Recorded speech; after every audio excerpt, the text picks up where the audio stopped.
நமது இரட்சகராய் இயேசு கிறிஸ்து நாமத்தில் உங்களுக்கு என்னுடைய அன்பின் வாழ்த்துக்கள். உங்கள் சிந்தனைக்கு என்கிற தலைப்பில் நான் வழங்கி வருகிற வேத பாடங்கள் உங்களுக்கு பயனுள்ளதாக இருக்கும் என்று நான் கர்த்தருக்குள் விசுவாசிக்கிறேன். விசுவாசிகள் வேதத்தை நன்கு படிக்கவும் தியானிக்கவும் இந்த செய்திகள் உங்களுக்கு பயன்பெறும்படியாக இருக்கும் என்று நான் நம்பி வழங்கி வருகிறேன். எனவே இதை கேட்கிற விசுவாசிகள் உங்களுக்கு பயனுள்ளதாக இருக்கிறது என்று நீங்கள் கருதினால் இந்த செய்திகளை மற்றவர்களுக்கு அறிமுகம் செய்து வைத்து இந்த ஊழியத்தை ஜெபத்தினால் தாங்கும்படியாக உங்களை அன்போடு கேட்டுக்கொள்கிறேன். கடந்த ஒரு சில பதிவுகளுக்கு முன்பாக எஸ்ராவின் புத்தகத்தை பற்றியுள்ள ஒரு ஓவர்வியூ உங்களுக்கு நான் வழங்கியிருந்தேன். இன்றைக்கு கூட நான் இன்னொரு புத்தகத்தை பற்றியுள்ள ஓவர்வியூ நாம் பார்க்கலாம். இன்றைக்கு நாம் பார்க்கக்கூடிய தலைப்பு என்னவென்றால் an overview of the book of நெகேமியா. நெகேமியா புத்தகத்தை பற்றியுள்ள ஒரு மேலான பார்வை அல்லது சுருக்கமான பார்வை. இந்த புத்தகம் ஏன், எதற்காக, எந்த காலகட்டத்தில் எழுதப்பட்டது என்பதை பற்றியுள்ள சில அடிப்படையான புரிதல். நான் சொல்கிற இந்த குறிப்புகளின் அடிப்படையில் நீங்கள் இந்த புத்தகத்தை நீங்கள் தியானித்தால் அது உங்களுக்கு இந்த புத்தகத்தை விளங்கிக் கொள்வதற்கு வசதியாக இருக்கும். எனவே இந்த செய்திகளை தவறாமல் கேட்கும்படியாக உங்களை அன்போடு கேட்டுக்கொள்கிறேன். இந்த நெகேமியா புத்தகத்தில் சொல்லப்பட்ட நிகழ்வுகள் கிமு 445 நடைபெற்ற சம்பவங்களை அடிப்படையாக கொண்டிருக்கிறது. கிமு 445. இந்த புத்தகத்தை எழுதியவர் யார் என்றால் நெகேமியா என்று நம்பப்படுகிறது. இந்த நெகேமியா யார் என்றால் அர்த்தசஷ்டா என்கிற பெர்சிய ராஜ்யத்தினுடைய அதிபதியினுடைய தனிப்பட்ட உதவியாளராக இருந்தான். கப் பியர் என்று சொல்வார்கள். அதாவது அந்த காலத்தில் ராஜாவை விஷம் வைத்து கொலை செய்வது என்பது ஒரு சாதாரணமாக காரியமாக காணப்படுகிற அந்த காலகட்டத்தில்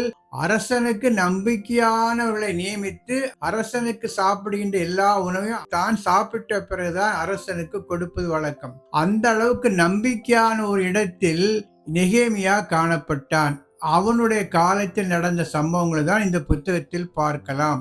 அப்படி அந்த அரசனுக்கு ஒரு நம்பிக்கைக்குரிய ஒரு நபராக, ஒரு அரசு ஊழியனாக இந்த நெகேமியா காணப்பட்டான். இந்த புத்தகம் எழுதப்பட்டதனுடைய வரலாற்று பின்னணியை பார்க்கலாம். சாலமோன் கட்டின மிக பிரம்மாண்டமான தேவாலயம் கிமு 586 இடிக்கப்பட்டு விட்டது நேபுகாத்நேசர் காலத்தில். அதற்கு பிறகு கோரோசு மன்னனுடைய ஆட்சி காலத்தில் செருபாபேல் தலைமையில் ஒரு சில யூதர்கள் ஏறக்குறைய 50,000 பேர் எருசலேமுக்கு அனுப்பப்பட்டு அவர்கள் தங்கள் ஆலயங்களை புதுப்பித்துக் கொள்ளலாங்கிற அனுமதியை பெற்று அவர்கள் வந்தார்கள். அவர்கள் ஏறக்குறைய 20 வருடங்கள் போராடி அந்த ஆலயத்தை கிமு 516 ஆலயம் கட்டப்பட்டு விட்டது. 586 இடிக்கப்பட்ட ஆலயம் 516 மறுபடியுமாக அதே இடத்தில், அதே சிஸ்டத்துல, அதே முறையில அந்த எருசலேம் தேவாலயம் மறுபடியுமாக கட்டப்பட்டது. ஆலயம்தான் கட்டப்பட்டதை தவிர அந்த ஆலயம் இருக்கின்ற அந்த எருசலேம் நகருடைய மதில்கள், சுவர்கள் கட்டப்படாமல் அது ஒரு 70 வருடங்கள் அப்படியே இருந்தது. ஆலயம் கட்டப்பட்ட பிறகும் அந்த எருசலேம் ஆலயம் தங்கி இருந்த அந்த நகரத்தினுடைய மதில்கள் கட்டப்படாமல் இருந்தது. அது ஆலயத்திற்கு ஒரு பாதுகாப்பாக இல்லை. யூத ஜனங்கள் மற்ற ஜனங்களோடு கலந்து விடுவார்கள் என்கிற பயமும் இருந்தது. இதையெல்லாம் இந்த நெகேமியா கேள்விப்பட்ட போது அவன் முகம் வருத்தத்தோடு இருந்ததை மன்னன் அறிந்து அவனை, இந்த நெகேமியாவை அந்த இடத்துக்கே ஆளுநராக அவனை அனுப்பி காரியத்துக்கு உதவி செய்ததாக நாம் பார்க்கலாம். இதுவும் அர்த்தசஷ்டாங்கிற மன்னனுடைய ஆட்சி காலத்தில் தான். இந்த அர்த்தசஷ்டா மன்னன் யார் என்று பார்க்கும் பொழுது ஒரு வரலாற்று குறிப்பு என்ன சொல்கிறது என்றால், இவனுடைய தகப்பன் யார் என்றால் எஸ்தருடைய வளர்ப்பு மகன் என்று, ஸ்டெப் சன் என்று சொல்லப்படுகிறது. அதனால்தான் இந்த அர்த்தசஷ்டாவுக்கு இஸ்ரேல் ஜனங்கள் மீது ஒரு தனிப்பட்ட சாஃப்ட் கார்னர் என்று எடுத்துக்கொள்ளலாம். அது மாத்திரமல்ல, இதே அர்த்தசஷ்டா தான் ஒரு சில காலங்களுக்கு முன்பாக எஸ்ராவையும் அனுப்பியதாக பார்க்கலாம். இப்படி ஆண்டவர் அறியாத அந்த ஜனங்கள் இஸ்ரேல் சாம்ராஜ்யத்துக்கு உதவி செய்ததாக பார்க்கலாம். இது ஒரு குறிப்பு. அடுத்ததாக பார்க்கும் பொழுது, இப்படி இந்த 70 ஆண்டுகளாக ஆலயம் கட்டப்பட்டும் ஆலயம் இருந்த நகரத்தினுடைய மதில்கள் கட்டப்படாமல் இருப்பதை அறிந்து நெகேமியா எருசலேமுக்கு கவர்னராக அனுப்பப்பட்டான். இதுதான் அந்த புத்தகத்தினுடைய பேக்ரவுண்ட். இதனுடைய அடிப்படையில் நாம் ஃபர்தரா அந்த புத்தகத்தை பார்ப்போம். இது என்னன்னா ஒரு நகரம் கட்டப்பட்ட ஒரு வரலாறு. யூதர்களுக்கு முக்கியமான பிரைடாக கருதப்பட்ட அந்த எருசலேம் நகரம் மறுபடியுமாக உருவாக்கப்பட்ட ஒரு வரலாற்றை பற்றி தான் இந்த புத்தகத்தில் நாம் பார்க்கலாம். இந்த புத்தகத்தில் உள்ள 13 அதிகாரங்களை ஒன்றன் பின் ஒன்றாக பார்க்கலாம். நீங்க ஸ்கிரீன்ல பார்க்கிற முதல் ஸ்லைடு என்னன்னா, முதலாவது அதிகாரத்தில் என்ன நடந்தது என்பதை பற்றியுள்ள முக்கியமான குறிப்புகள். ஏற்கனவே சொன்னபடி நெகேமியா என்பவன் மிகப்பெரிய ஒரு பொசிஷன் உள்ள ஆள். கப் பீரர் என்று ஆங்கிலத்தில் சொல்வார்கள். இன்னைக்குள்ள மினிஸ்டருக்குள்ள PA மாதிரி, மந்திரிக்குள்ள PA மாதிரி ஒரு பர்சனல் அசிஸ்டண்டாக இருந்தான். அவனுடைய கடமை என்னன்னா, அந்த காலத்தில் அரசனுக்கு விரோதமாக சதி செய்பவர்கள் அவனுக்கு உணவிலேயோ குடிக்கிற பானங்களிலேயோ விஷத்தை கலந்து கொடுத்து அவனை கொலை செய்து விடுவார்கள் அரசனை. அதற்காக அரசன் தனக்கு மிகவும் நம்பிக்கையான ஒரு நபரை பக்கத்தில் வைத்துக் கொண்டு அவன் கொடுக்கிற உணவைத்தான், பானங்களைத்தான் அவன் சாப்பிடுவான். ஏனென்றால் அந்த நம்பிக்கைக்குரியவன் அந்த பானங்களை, உணவுகளை தான் முதலில் சாப்பிட்டு அது நன்றாக இருக்கிறதா, ஆபத்தில்லாத உணவா என்று புரிந்து கொண்டு அதற்கு பிறகு அந்த பானங்களை, உணவை அரசனுக்கு கொடுப்பான். அப்படிப்பட்ட ஒரு பான பாத்திரக்காரன, கப் வீரராக, பானங்களை பரிமாறுகிற நபராக இந்த நெகேமியா காணப்பட்டார். மிகுந்த செல்வாக்குள்ள ஒரு பொசிஷன். அரசனுக்கு பக்கத்திலே 24 மணி நேரம் இருக்கக்கூடிய வாய்ப்பை பெற்றவன். அப்படிப்பட்ட அவனுக்கு ஒரு தகவல் வருகிறது. உறவினர் மூலமாக, நண்பர்கள் மூலமாக ஒரு தகவல் வருகிறது. அதற்கு அவர்கள், சிறையிருப்பில் மீந்திருக்கிறவர்கள் அந்த தேசத்திலே மகா தீங்கையும் நிந்தையையும் அனுபவிக்கிறார்கள். எருசலேமின் அலங்கம் இடிபட்டதும் அதன் வாசல்கள் அக்கினியால் சுட்டெரிக்கப்பட்டதுமாய் கிடக்கிறது என்றார்கள். அது என்ன தகவல்னா, அந்த எருசலேமில் உள்ள ஜனங்கள் மகா தீங்கையும் நிந்தையும் அனுபவிக்கிறார். இந்த இடத்துல யூதர்கள் எதை நிந்தனையாக, அவமானமாக கருதினார்கள் என்றால், தேவனுடைய சிறப்பான கவனத்தை பெற்ற அந்த எருசலேம் நகரம் கட்டப்படாமல் மண்மேடுகளாக தொடர்ந்து இருப்பதை அந்த யூதர்கள் தங்களுக்கு நேர்ந்த அவமானமாக, நிந்தனையாக கருதினார்கள் என்பதுதான் இந்த இடத்தில் நாம் புரிந்து கொள்ளக்கூடிய காரியம். அடுத்தது, நகரில் உள்ள மதில்கள் கட்டப்படாமல் வாசல்கள் இடிக்கப்பட்ட நிலை இருப்பதை அவன் அறிகிறான். இதுல முக்கியமான காரியம் என்னன்னா, அந்த நகரத்தை எப்படி இருந்தா தனக்கு என்ன, தான் மிகப்பெரிய பொசிஷன்ல இருக்கும், நம்ம ஜாலியாக வசதியா இருக்கும், வாய்ப்புள்ளவனா இருக்கும், ஏன் அங்குள்ள மக்களை பத்தி கவலைப்படணுங்கிற சிந்தனை இல்லாமல் எருசலேம் நகரில் உள்ள மக்களுடைய நிந்தனையை தன்னுடைய நிந்தனையாக, அவமானமாக கருதி அதற்காக ஜெபிக்கிறான் பாருங்க, அதற்காக அழுகிறான். 4ஆம் வசனத்தை படிச்சு பார்த்தீங்கன்னா, இந்த வார்த்தைகளை கேட்டபோது நான் உட்கார்ந்து அழுது சில நாளாய் துக்கித்து உபவாசித்து மன்றாடி பரலோகத்தின் தேவனை நோக்கி, அழுது சில நாட்களாய் துக்கித்து உபவாசம் இருந்து தேவனை நோக்கி மன்றாடுகிறார். இது முக்கியமான குறிப்பு. இன்றைக்கு அரசு பதவியில் இருக்கிற, வசதியுள்ள வாய்ப்புள்ள பதவியில் இருக்கிற கிறிஸ்தவர்கள், எனக்கு என்ன, கடவுளினை ஆசீர்வதிச்சுட்டேன், நான் நல்லா இருக்கேன் அப்படிங்கிற எண்ணத்தோடு இல்லாமல், மற்ற இடங்கள் இந்தியாவில் நம்முடைய சகோதரர்கள் என்ன பாரத்தோடு, சிந்தனையோடு இருக்கிறார்கள், எவ்வளவு கஷ்டப்படுகிறார்கள் என்பதை உணர்வு பூர்வமாக அறியாமல் எந்த ஒரு கிறிஸ்தவன் இருக்கிறானோ அவன் செத்த கிறிஸ்தவன். மற்றவருடைய உணர்வுகளை, பாரங்களை தன்னுடைய பாரங்களாக கருதி யார் அதற்காக ஜெபிக்கிறானோ அவன் தான் உண்மையான கிறிஸ்தவன்.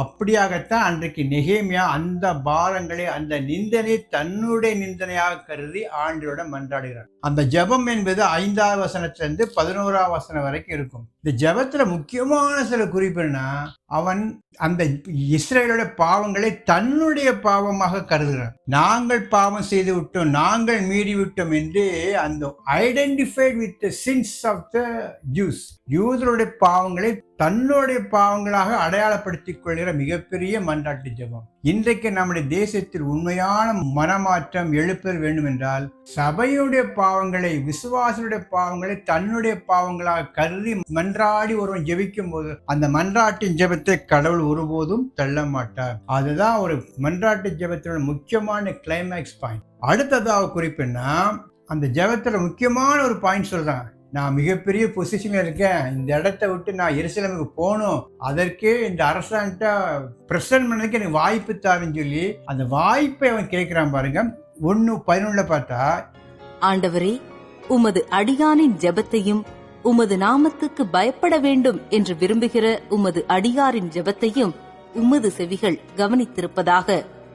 இன்றைக்கு உமது அடியானுக்கு காரியத்தை கைகூடி வரப்பண்ணி இந்த மனுஷனுக்கு முன்பாக எனக்கு இரக்கம் கிடைக்க பண்ணியருளும் என்று பிரார்த்தித்தேன். நான் ராஜாவுக்கு பான பாத்திரக்காரனாயிருந்தேன். இன்றைக்கு உமது அடியானுக்கு காரியத்தை கைகூடி வர பண்ணும். நான் கேட்கும்போது அரசன் சரின்னு சொல்லணும். ஏன்னா மிகப்பெரிய பதவி விட்டு விலகி போவதற்கு அரசன் அனுமதிக்க மாட்டான். நம்பிக்கையுள்ள நபரை இழைப்பதற்கு தயாரா இருக்க மாட்டான். ஆனாலும் நான் அங்க போக விரும்புகிறேன்னு சொல்லி அந்த விருப்பத்தை தெரிவிக்கிறான் பாருங்க. அதுதான் முக்கியமான பாயிண்ட். அதனாலதான் அந்த மிகப்பெரிய எருசலேம் நகருடைய அலங்கங்களை மதில்களை கட்டக்கூடிய ஒரு மிகப்பெரிய பொறுப்பு யாருக்கு வந்தது என்றால் அந்த நெகேமியாவுக்கு தான் வந்தது. மிகப்பெரிய பொசிஷனை விட்டு இறங்கி அந்த மக்களோடு நான் அடையாளப்படுத்திக் கொண்டு அவருடைய நிந்தனையை போக்குவதற்காக என்னால் எதாவது செய்ய முடியுமா என்று இறங்கி அரசனிடம் விண்ணப்பிக்க வேண்டும் என்கிற ஒரு மனநிலைக்கு வந்தான் பாருங்க. அதுதான் அந்த ஊழியத்தினுடைய மிகப்பெரிய பொறுப்பு. சொல்லக்கூடிய முக்கியமான கருத்து என்னன்னா, இந்த அதிகாரத்துல கொடுக்கிற பாரங்களை ஏதோ நியூஸ் மாதிரி கடந்து போகக்கூடாது. கொடுக்கிற உணர்வுகளை பாரங்களை நியூஸ்ல படிக்கிற மாதிரி கடந்து போகக்கூடாது. சபையை குறித்து நாட்டோட நடப்புகளை குறித்து நியூஸ் வரும்போது அதை தன்னுடைய பாரங்களாக கருதி அதற்காக முதல் எந்த மனிதன் ஜெபிக்கிறானோ அந்த மனிதனுக்கு தான் அந்த பாரத்தை நிறைவேற்றக்கூடிய ஒரு மிகப்பெரிய பொறுப்பையும் கொடுப்பார். ஏதோ கடமைக்காக ஜெபிப்பதில்லை, அந்த பொசிஷனை விட்டு இறங்கி நான் போறேன்னு ஆசைப்படுறான் பாரு. அதுதான் மிகப்பெரிய டேர்னிங் பாயிண்ட். எனவே நமக்கும் இந்த கடைசி காலங்களில் நம்முடைய தேசத்தில் சூழ்நிலை பார்த்து இந்த நெகேமியான் ஒரு ஆவி நமக்கு வர வேண்டும் என்பதுதான் இந்த முதல் அதிகாரத்தில் நாம் கற்றுக்கொள்ளக்கூடிய ஒரு காரியம். அடுத்தபடியாக இந்த இரண்டாவது அதிகாரத்தில் என்ன நடந்தது, இந்த இரண்டாவது அதிகாரத்தில் உள்ள முக்கியமான குறிப்புகள் என்ன என்பதை இப்பொழுது பார்க்கலாம். ஏற்கனவே முதலாவது அதிகாரத்தில் பார்க்கும் பொழுது எருசலேம் பட்டணத்தினுடைய மதில்கள் இடிக்கப்பட்டதை அறிந்து நெகேமியா வருத்தப்பட்டு தேவனிடத்தில் விண்ணப்பித்ததை பார்க்கலாம். இந்த இரண்டாவது அதிகாரத்தில் அதற்கான பதிலை நெகேமியா பெற்றுக்கொண்ட காரியத்தை பார்க்கலாம். ராஜாவை நோக்கி, ராஜா என்றைக்கும் வாழ்க. என் பிதாக்களின் கல்லறைகள் இருக்கும் ஸ்தலமாகிய நகரம் பாழானதும் அதன் வாசல்கள் அக்கினியால் சுட்டரிக்கப்பட்டதுமாய் கிடக்கும்போது நான் துக்க முகத்தோடு இராதிருப்பது எப்படி என்றேன். ஒரு நாள் ராஜாவிடம் பக்கத்தில் இருக்கும்போது ராஜா நெகேமியாவுடைய முகம் வருத்தமாக இருப்பதை அறிந்து அதற்கான காரணத்தை கேட்ட பொழுது நெகேமியா ஒரு காரணத்தை சொல்கின்றான். என்ன காரணம் என்றால், எங்களுடைய முற்பிதாக்களுடைய கல்லறை இருக்கிற இந்த பட்டணத்தை கட்டும்படி என்னை யூதா தேசத்திற்கு என்னை அனுப்பிவிட வேண்டும் என்கிற ஒரு வேண்டுகோளை விடுக்கிறான். சாதாரணமா சொல்லிருக்கலாம், எங்களுடைய ஆலயம் இருக்கிற அந்த எருசலேம் பட்டணத்தினுடைய மதில்கள் சின்னாபனமா இருக்குது, அதனால அதை கட்டும்படியான வாய்ப்பு எனக்கு தாரும் என்று கேட்டிருக்கலாம். ஆனா அப்படி கேட்கவில்லை. எங்களுடைய முற்பிதாக்களின் கல்லறை இருக்கும் பட்டணத்தை கட்டும்படியாக என்னை எருசலேமுக்கு அனுப்பும் என்று கேட்கிறான். அப்படி என்றால் யூத பாரம்பரியத்தின் மீது, யூத கலாச்சாரத்தின் மீது, தேவனுடைய மக்கள் மீது அவனுக்குள்ள மிகப்பெரிய ஒரு பாரத்தை இங்கு பார்க்கலாம். ஆச்சரியமா இருக்குதுல்ல. எங்களுடைய முற்பிதாக்களுடைய கல்லறை இருக்கும் இடம் அப்படி என்றால் அந்த பழைய வரலாற்றோடு தன்னை இணைத்துக் கொள்கிறான். என்னதான் பாபிலோனில வசதியா இருந்தாலும் மிகப்பெரிய அபிஷியலா இருந்தாலும் அவன் உள்ளமெல்லாம் தான் யூதன், தன்னுடைய கடவுள் யெகோவாங்கிற அந்த சிந்தனை அவனிடத்தில் இருந்ததாக இந்த ஒரு வசனத்தின் மூலமா நாம் புரிந்து கொள்ளலாம். அந்த விண்ணப்பத்தை கேட்ட உடனே அரசன் சம்மதித்து ஒரு கடிதம் கொடுத்து அனுப்பிவிடுகிறார். அந்த கடிதத்தை பெற்றுக்கொண்டு நெகேமியா எருசலேமுக்கு வருகிறார். 3 நாள் எருசலேமில் தங்கியிருக்கிறார். அதுக்கு பிறகு இடிந்து போன எருசலேம் பட்டணத்தினுடைய மதில்களை சுற்றி பார்க்கும்படியா ஒரு சில நண்பர்களை கூட்டிக் கொண்டு இரவு போகிறான். போகிற அந்த நேரத்தில் தன்னோடு கூட வந்தவரிடத்தில் தன்னுடைய பாரத்தை அவன் பங்கிட்டுக் கொள்ளவில்லை, ஷேர் பண்ணல. 2:12 பார்த்தா தெளிவாக தெரியும். நான் சில மனுஷரை கூட்டிக் கொண்டு ராத்திரியில் எழுந்து நகர சோதனை செய்தேன். ஆனாலும் எருசலேமுக்காக செய்யும்படி என் தேவன் என் மனதிலே வைத்ததை நான் ஒருவருக்கும் அறிவிக்கவில்லை. நான் ஏறிப்போன மிருகமே அல்லாமல் வேறொரு மிருகமும் என்னோடு இருந்ததில்லை. என்னவென்றால் தேவன் அவனிடத்தில் மனதில் வைத்ததை யாருக்கும் அறிவிக்கவில்லை. சும்மா பார்த்துட்டு போறான்னு சொல்லி இடிந்து போன மதிலெல்லாம் பார்த்துட்டு வரான். இதுல ஒரு முக்கியமான ஆவிக்குரிய சத்தியம் இருக்குது. ஒரு விசுவாசிக்கு கர்த்தருடைய பாரத்தை பற்றியுள்ள காரியத்தை வெளிப்படுத்தும் போது, கர்த்தருடைய அழைப்பை குறித்துள்ள காரியத்தை வெளிப்படுத்தும் போது உடனே தம்பட்டம் அடித்து விடக்கூடாது. ஏற்ற காலம் வரும் வரைக்கும், அது ஓரளவுக்கு முதிர்ச்சி அடைந்து அதை ஊழியத்தை பெற்றுக்கொள்கிற காலம் வரைக்கும் பொறுமையா இருக்க வேண்டும். அவசரப்பட்டு எனக்கு இந்த ஊழியத்தினுடைய அழைப்பு வந்திருக்கு என்று விளம்பரப்படுத்தக்கூடாது. அவன் பொறுமையாக அந்த எண்ணத்தை, கர்த்தருடைய பாரத்தை தன் உள்ளத்தில் வைத்தான் என்று பார்க்கிறான். அதற்கு பிறகு முக்கியமான காரியம்னா லீடர்ஷிப் குவாலிட்டி முதலாக நெகேமியாவிடம் வெளிப்படுது. அப்படி எருசலேம் ஆலயத்தை கட்ட வேண்டும்ங்கிற வாங்கி வந்த உடனே இவன் கவர்னராக அனுப்பப்பட்ட காரணத்தினாலே அங்க யூதர்களை அழைத்து ஒரு வேண்டுகோள் விடுக்கிறார். 2:17. பின்பு நான் அவர்களை நோக்கி, எருசலேம் பாழாயிருக்கிறதையும் அதன் வாசல்கள் அக்கினியால் சுட்டரிக்கப்பட்டு கிடக்கிறதையும் நாம் இருக்கிற சிறுமையையும் பார்க்கிறீர்களே. நாம் இனி நிந்தைக்குள்ளாயிராதபடிக்கு எருசலேமின் அலங்கத்தை கட்டுவோம் வாருங்கள் என்று சொல்லி, இனி நிந்தனைக்குள்ளாகாதபடிக்கு எருசலேமினுடைய அலங்கத்தை கட்டுவோம் வாருங்கள் என்று சொல்லி ஒரு அழைப்பு விடுகிறார். அழைப்பு விட்டவனே அநேக தேவ ஜனங்கள் அந்த வேலைக்கு தங்களை ஒப்பு கொடுத்ததா பார்க்கலாம். இதுதான் ஒரு லீடர்ஷிப்புடைய அடையாளம். லீடர்னா யாரு? சாதாரண விசுவாசி லீடர் கிடையாது. லீடர்னா அவனுக்கு பின்னால ஃபாலோவர்ஸ் இருக்கணும். ஃபாலோவர்ஸ் இல்லாத எவனும் தலைவனாக முடியாது. அவன் அழைத்த உடனே யூதர்கள் அவன் பின்னால் சென்று அவனோடு இணைந்து வேலை செய்ய ஒப்பு கொடுத்ததாக 2:18 பார்க்கலாம். அதற்கு பிறகு ஒரு எதிர்ப்பு வருகிறது.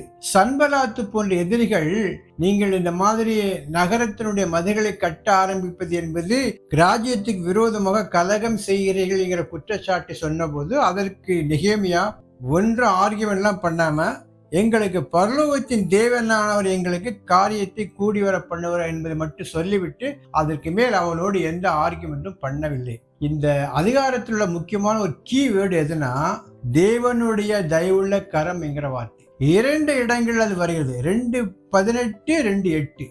ஒரு மனிதனோடு தேவனுடைய கரம் கூட இருக்க வேண்டும். நெகேமியாவோடு தேவனுடைய கரம் கூட இருந்தபடியினால்தான் அவனுக்கு ராஜாவிடம் ஒரு தயவு கிடைத்தது. அதன் நிமித்தமாக அவன் எருசலேமுக்கு அனுப்பப்பட்டான். நெகேமியாவோடு தேவனுடைய கரம் கூட இருந்தபடினால்தான் கட்டுவோம் வாருங்கள் என்று எருசலேம் மதிலினுடைய அலங்கத்தை கட்ட அழைத்த பொழுது யூதர்கள் அவனோடு இணைந்து செயல்பட்டார்கள். ஒரு மிகப்பெரிய ஒரு கூட்டம் அவனுக்கு பின்னால் சென்றது. எனவே நமக்கு எவ்வளவுதான் திறமை இருந்தாலும், அழைப்பு இருந்தாலும், அவைகள் மத்தியிலும் நமக்கு தேவனுடைய தயவுள்ள கரம் கூட இருக்க வேண்டும் என்கிற சத்தியத்தை இந்த 2ஆம் அதிகாரத்தில் நாம் புரிந்து கொள்ளலாம். முக்கியமான 3-4 குறிப்புகளை பார்த்தோம். ஒன்று என்னன்னா, இந்த அதிகாரத்துல ராஜாவிடமிருந்து ஆணையை பெற்றுக்கொண்டு எருசலேம் செல்கிறான். எருசலேமுடைய மதில்களை விசிட் பண்றான். அந்த எருசலேம் நகரத்தினுடைய மதில்களை கட்ட ஆரம்பிக்கிறான். அதற்கு அவர்கள் உதவி செய்கிறார்கள். முக்கியமான பாயிண்ட் என்னன்னா, தேவனுடைய தயவுள்ள கரம் அவனோடு இருந்தபடியினாலே எல்லா நன்மைக்கு எதுவாகவே முடிந்தது என்கிற காரியத்தை இந்த அதிகாரத்தின் மூலமா நாம் கற்றுக்கொள்ளலாம். வருகின்ற அடுத்த பதிவுகளில் இந்த புத்தகத்தில் உள்ள பிற அதிகாரங்களை குறித்து விரிவாக தியானிக்கலாம். இந்த செய்திகள் உங்களுக்கு பிடித்திருக்கும் என்றால் லைக் பண்ணுங்க, சப்ஸ்கிரைப் பண்ணுங்க. இந்த பதிவை பற்றியுள்ள உங்கள் விமர்சனங்களை யூடியூப்பில் பதிவிட்டால் அது அடியேனை உற்சாகப்படுத்தும். கர்த்தர் உங்களை ஆசீர்வதிப்பாராக. ஆமென்.